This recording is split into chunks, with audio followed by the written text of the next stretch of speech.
सिवोफ्लुरन में एनेस्थीसिया में, जिसके बारे में कल आपको मीन एल्वेलर कंसंट्रेशन के बारे में ये वीडियो अपलोड कर देंगे कल। मीन एल्वेलर कंसंट्रेशन, इसका डिफिनेशन एमएससी बोलते हैं शॉर्ट में, लिख लीजिए क्या होता है, उस पर बात करेंगे। फिर आगे दूसरा प्रॉपर्टी देखें, मीन एल्वेलर कंसंट्रेशन लिखिएगा। This is a concentration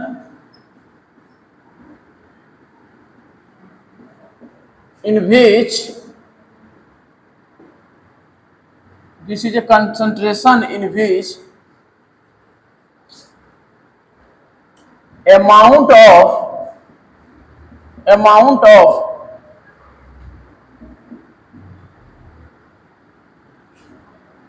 inhalational agent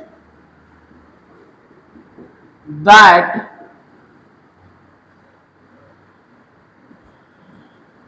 brings to the alveoli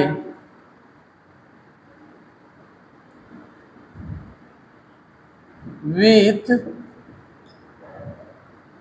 what ratio of blood capillary exchange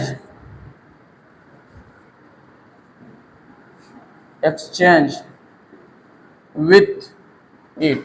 इसका मतलब है एक कंसंट्रेट अमाउंट होता है इनहेलेशनल एजेंट जो हम सुंघा के दे रहे हैं, वो जो ब्रिंग्स होता है वो तो लाना एल्वेओलाई तक, और कितना रेशियो है ब्लड कैपिलरी के साथ जो वो एक्सचेंज कर रहा है, उस सबका रेशियो होता है मीन एल्वेओलर कंसंट्रेशन। ठीक है।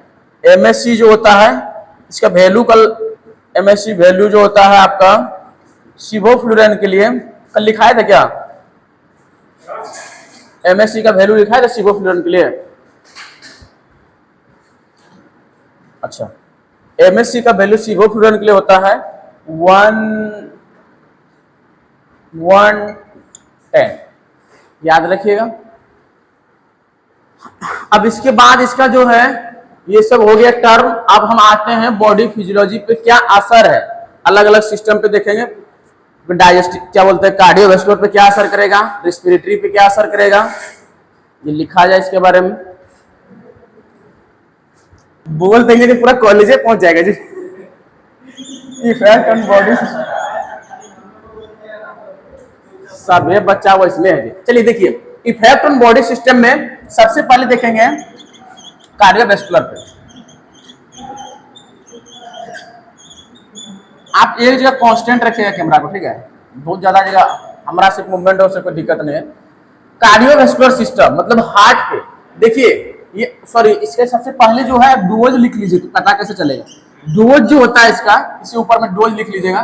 डोज हम इसको चलाते हैं, देखिए हम डोज इसमें डिसाइड नहीं करते हैं। वहां पे आप देखिएगा मशीन में वो फ्लोमीटर लगा होता है, रोटामीटर फ्लोमीटर, उसमें देखिएगा एक नीचे बॉबिन होता है, बॉबिन घुमाने का होता है, नोब होता है ऑक्सीजन का और आपका नाइट्रस ऑक्साइड का वो बोब होता है। और जो वेपोराइजर जो है वो छोटा सा है, बड़ा जैसा आती है, कैसे हम लोग पेट्रोल लेने जाते हैं कैसे डब्बा लेके जाते हैं, उस तरह बड़ा बड़ा कंटेनर की तरह लगता है वेपोराइजर। वो तो छोटा है, सिर्फ मशीन पुराना मशीन है।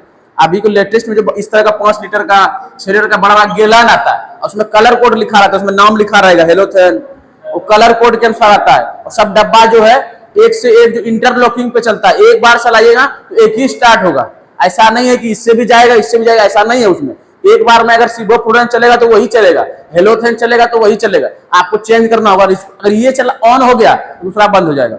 इंटरलॉक सिस्टम है, ऐसा इसमें चलता है। ऐसा नहीं कि 5-5 गो 4 गो गैस है, चारों मिक्स होकर नहीं चलेगा, चारों मिक्स होकर देखिए पेशेंट उड़ जाएगा। तो सबका अलग अलग इफेक्ट है बॉडी पे, एक ही तो काफी हो जाता है। आपको एक देना है, कोई भी वो एनेस्थीसिया वाला इसमें जो है वो आता है 5 लीटर का। यहाँ पे आप जो है एनेस्थेटिक्स के अनुसार इसे 2 से 3 लीटर पर मिनट के साथ ये फ्लो रेट को सेट कर दीजिएगा और दीजिएगा। ऑक्सीजन भी इसमें मिक्स होगा, वो फिर जानते हैं वेपोराइज होकर जाता है, दोनों मिक्स होकर ऑक्सीजन मास के थ्रू जाता होगा। आप लोग प्रैक्टिकल में बताए होंगे सर, सब मिक्स होकर जाता है, सब कुछ मिलता है। तो उसको वो मिलता है, इधर से आएगा आपको O2 N2O और वो मिलेगा तो उसको बोलते हैं फ्रेश गैस मिक्सचर। वो फिर फ्रेश गैस मिक्सचर बनता है, तब वो जाता है। अब आते हैं कार्डियोवैस्कुलर सिस्टम पे।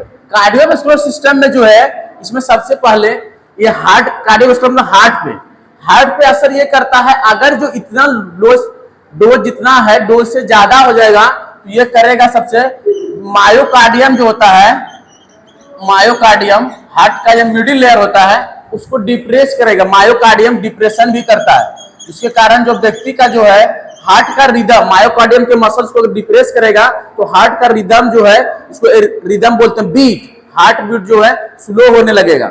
ये ध्यान देना पड़ता है कि हार्ट बीट स्लो ना हो। मान लेते हैं किसी बड़ी सर्जरी, हार्ट का सर्जरी है और हार्ट बीट स्लो होगा तो इमरजेंसी आ जाएगा जी, तो फिर बहुत दिक्कत हो जाएगा। जनरल एनेस्थेसिया में पड़ता है, हमको ध्यान रखना पड़ेगा कि हमको डोज जो है मेंटेन रखना पड़ेगा। जो एनेस्थेसिया का बॉडी पे साइड इफेक्ट है, ये जनरल एनेस्थेसिया है, वो लोकल और स्पाइनल नहीं है जो आपका 2 मिनट का काम है, ये घंटों घंटों चलता है, 6 से 7 घंटे चलेगा, 5 घंटा 4 घंटा, ये लंबा चलेगा। उतना देर पेशेंट को पूरा बेहोश भी रखना है, कुछ अति भी सेंसेशन भी नहीं लेने देना है, मतलब पूरा एकदम शांत रहेगा। इसके साथ कुछ और भी मेडिसिन चलता है आईवी फॉर्म में, ऐसा नहीं है ये तो सिर्फ मैंने एक मेंटेनेंस को बोलते हैं हम लोग, इंडक्शन डोज, इंडक्शन करने के लिए देते हैं बॉडी को ठीक करने के लिए। बाकी चीजें और भी चलते हैं, आईवी फॉर्म में और भी चलेगा आपको, जो है मसल रिलैक्सेंट भी चलेगा, एट्राक्यूरियम, वेनोक्यूरियम, ढेर सारा दवा है वो सब भी चलेगा। तो मायोकार्डियम डिप्रेशन भी करता है, इसके कारण क्या होगा, व्यक्ति का कार्डियक आउटपुट, हार्ट के अंदर जो कार्डियक आउटपुट होता है वो घटेगा। कार्डियक आउटपुट क्या होता है, अभी तो हार्ट वाला सिस्टम इसके बाद है। देखिए कार्डियक आउटपुट, कार्डियक मतलब हार्ट, हार्ट का आउटपुट ये होता है, जैसे हम लोग जो वेंट्रिकल, ब्लड हार्ट में 2 चेंबर होता है, ऑरिकल, वेंट्रिकल। वेंट्रिकल जो है पर मिनट कितना ब्लड पंप करता है, वो जितना पर मिनट में ब्लड पंप करता है वो लगभग 70 ml, तो उसको बोलते हैं स्ट्रोक वॉल्यूम। और जो है आपका हार्ट बीट जो होता है 72, दोनों को गुना कर दीजिएगा ना, आपको हार्ट रेट और स्ट्रोक वॉल्यूम को गुना कर दीजिएगा, उसको जो रेशियो आएगा वो हो जाएगा कार्डियक आउटपुट। मतलब आपका वेंट्रिकल जो ब्लड पंप किया मतलब कितना करता है, 70 करता है, उसको स्ट्रोक वॉल्यूम बोलते हैं। पर मिनट में, 1 मिनट में 70 बार वेंट्रिकल जो ब्लड को पंप करता है, आगे बढ़ाता है।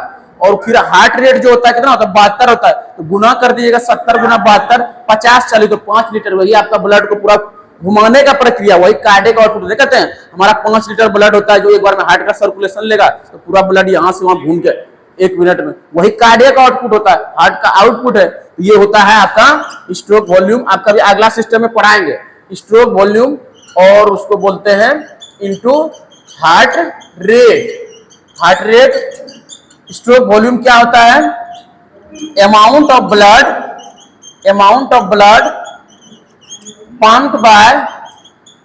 pumped by ventricle.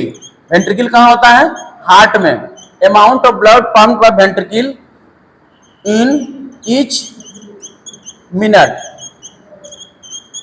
Each minute में, प्रत्येक मिनट में, वो हो जाता है आपका स्ट्रोक वॉल्यूम। कितना होता है, 70 ml के आसपास होता है, और ये होता है 72, ये हो जाएगा 50-40, यही हम लोग बोलते हैं 5 लीटर के आसपास, यही होता है कार्डियक आउटपुट। समझ गए ना, गुना करके देखिएगा 50-40 निकलेगा, गुना क्या हुआ है ये कार्डियक आउटपुट होता है। तो यहाँ पे क्या होगा, जैसे ही होगा तो कार्डियक आउटपुट घटेगा, कार्डियक आउटपुट घटेगा तो ब्लड का फ्लो घटेगा, तो ब्लड का प्रेशर कम होगा तो बीपी भी घटेगा। कार्डियक आउटपुट बीपी से रिलेशन है, कार्डियक आउटपुट से बीपी भी कम होगा, तो आपको बीपी मैनेज करना पड़ेगा। इसीलिए जो है हमेशा डोज में ही चलाना पड़ता है, ध्यान रखिए इस बात को। बीपी जो लो भी हो सकता है आपको, बीपी लो हो जाएगा तो क्या बोलेंगे, हाइपोटेंशन। अब बढ़ जाएगा तो उसको क्या बोलेंगे जी मंजीत, बढ़ जाएगा तो उसको क्या बोलेंगे, रुक जाइए, बढ़ जाएगा तो क्या बोलेंगे, बढ़ जाएगा भी तो हाइपोटेंशन, घट जाएगा तो भी हाइपोटेंशन, दोनों में के घटाई तो घट रहा है तब हाइपोटेंशन, बढ़ जाएगा तब क्या होगा, वो तो बात पूछ रहे हैं, क्या होगा, गधा हाइपो पे हाइपर हो जाएगा, हाइपर टेंशन हो जाएगा, तब यही टर्म होता है इतना दिन से बता तो रहे हैं आपको। हाइपो मतलब कम, हाइपर मतलब ज्यादा, तो सिंपल तो टर्म है, ये सब टर्म में भारी कहाँ है, कुछ भारी नहीं है। अब ये सब भारी लगेगा तो क्या बोले, इतना इजी भी तो मेडिकल नहीं रहेगा आपको, इतना ट्रिक में ये सब भारी नहीं है जी, कुछ भारी नहीं है। हाँ लिख लीजिए, हाँ वीडियो भेज देंगे, हम अपलोड करेंगे कल। हाँ और देखिए इसको जो है हार्ट की कुछ बीमारियां हैं, जैसे कि अगर किसी व्यक्ति को हार्ट में सिवोफ्लुरेन पड़ा है ना,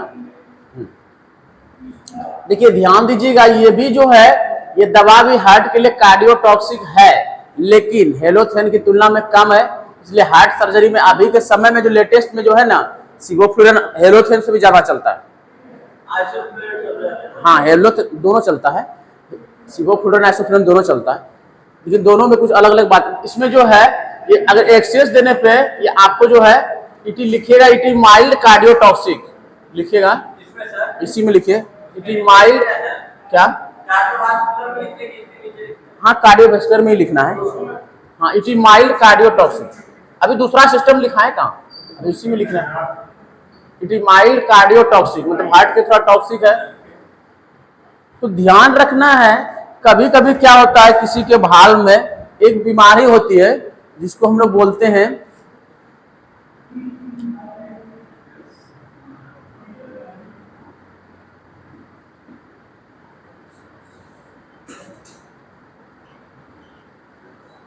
हार्ट की ये बीमारी है माइट्रल स्टेनोसिस। ये है हार्ट में जो भाल्व होता है माइट्रल भाल्व, उसका जो वॉल है, स्टेनोसिस का मतलब होता है दोनों भाल्व का सट जाना, पतला हो जाना। अगर इस बीमारी के केस में अगर ये आप जो है सिवोफ्लुरेन दीजिएगा तो पेशेंट को बहुत दिक्कत होता है। तो इस बीमारी में हम जो है सिवोफ्लुरेन अलाउ नहीं करते हैं, नॉट यूज सिवोफ्लुरेन, यहाँ लिख लीजिए।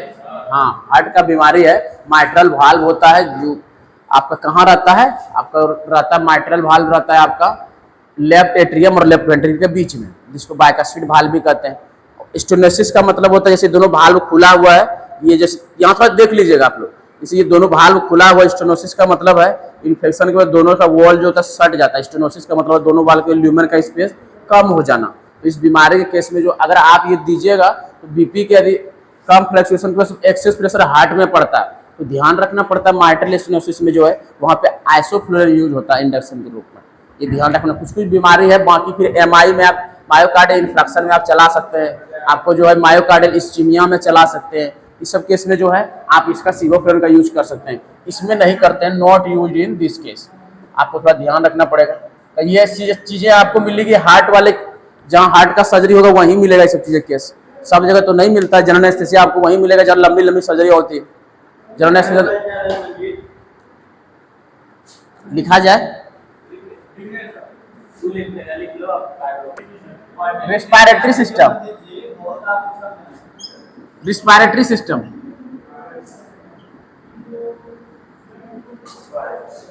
पंडित जी कौन है? पंडित जी हैं क्या? ओ, रेस्पिरेटरी सिस्टम बोल रहा, पंडित जी का नेचर तो ऐसा नहीं होता है। चलिए देखिए, पढ़िए ना यहाँ जी, पढ़िए ना यहाँ पे, ले जाएंगे। गजब लड़का ही भी। रिस्पायरेटरी सिस्टम जो है, देखिए ये जो है लिखिएगा इट, अरे बाप रे पेन खत्म हो गया। हाँ, इस दूसरा सिस्टम में it constrict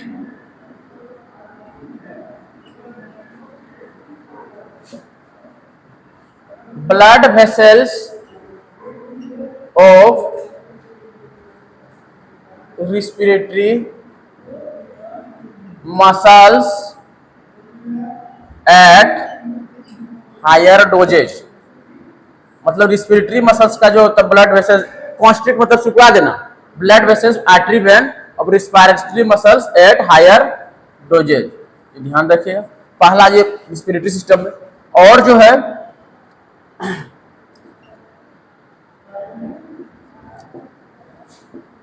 it is potent bronchodilator, bronchiole को ये डायलेट कर देता है।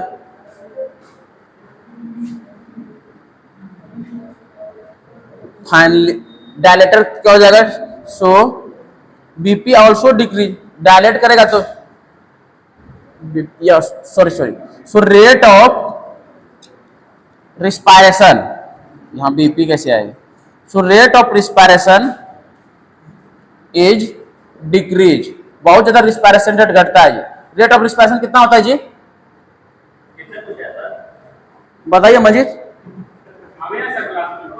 आपको बदमाशी कीजिएगा, हमको किसी से पूछना होगा, आपको नहीं बताना है, ठीक है। आज से तो कुछ नहीं पूछिएगा यहाँ पे क्या लिखे हैं।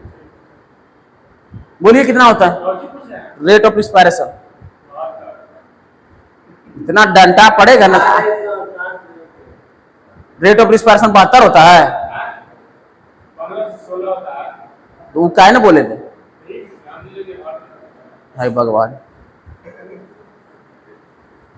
गजब लड़का है ये। और कोई लड़का नहीं, उल्टे सवाल करता है, पूछते हैं तो उल्टे सवाल करता है।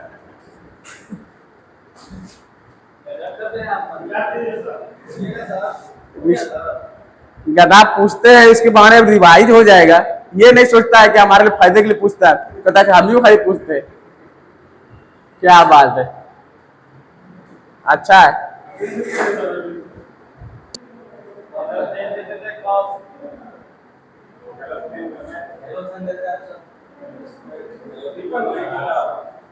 पीछे पढ़ाए हैं, देखिए उसमें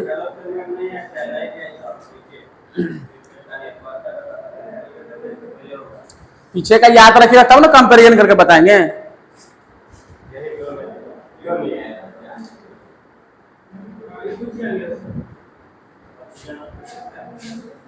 क्या क्या लिखते हैं क्या पता। क्या था ये अरविंद, आप क्लास किए थे? हेलोथेर का क्या इफेक्ट रिस्पायरेटरी सिस्टम पे, देखिए यहाँ का कॉपी सीधा अपना नहीं रखते, अलग नहीं रखते हैं जी, सब अलग एक ही में लिखे।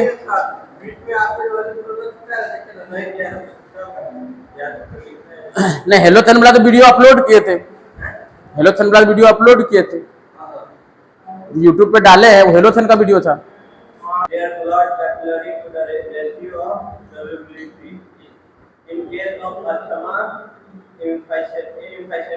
हाँ वहाँ यूज नहीं करते हैं, तो अब यहाँ आइए। हाँ चलिए आप सब वही है, यहाँ पे देखिए अस्थमा और इम्फाइसीमा के केस में वही चीज है, सही है वो। यहाँ पे जो है अस्थमा और इम्फाइसीमा के केस में आप जो है किसी व्यक्ति को, अस्थमा को दमा बोलते हैं, जो अस्थमा और इम्फाइसीमा के केस में, पेने खत्म हो गया, इम्फाइसीमा, अस्थमा और इम्फाइसीमा, इन केस ऑफ अस्थमा और इम्फाइसीमा वी यूज सिवोफ्लुरैन। हम कर सकते हैं, कोई दिक्कत ज्यादा नहीं है, उतना होती नहीं है, लिख लीजिए इसका फायदा है। इन केस ऑफ अस्थमा और इम्फाइसीमा वी यूज सिवोफ्लुरैन। हो गया टाइम।